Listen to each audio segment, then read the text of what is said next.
Balu Mahindra sir. அவர் ஒரு, நான் டைரக்டர்னு சொல்ல மாட்டேன், அவர் ஒரு கவிஞர். ஒரு கவிதை தான் அவர் படங்கள் பூரா ஒரு கவிதையாக இருக்கும். அதில் கற்பனையே எனக்கு தெரிஞ்சு கற்பனையாக இருக்காது. ஒரு நடைமுறை வாழ்க்கையில் ஒரு காதல் எப்படி இருக்கும், உண்மையான காதல். நான் அப்பத்த காதலை பற்றி சொல்லிகிட்டு இருக்கேன். அப்படி ஒரு பாலு மகேந்திரா. அதுக்கு பிறகு எனக்கு பிடிச்சமான டைரக்டர் வெற்றி சார்.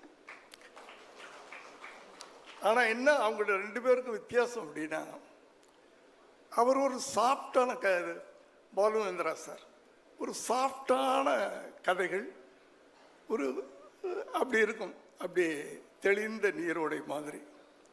ஆனால் அவர்கிட்ட இருந்தவர் அவருடைய பாதிப்பே இல்லாமல் எடுத்த உடனே ஒரு அதிரடியான ஒரு படங்களை, அதே மாதிரி ஆனால் நடைமுறையில் வாழ்கின்ற மனிதரை பார்க்குற மாதிரியே இருக்கும் இவர் படங்களை பார்க்கும்போது.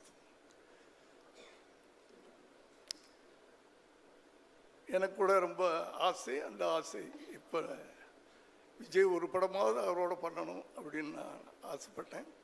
அவரும் ஆசைப்பட்டார்னு நினைக்கிறேன். அது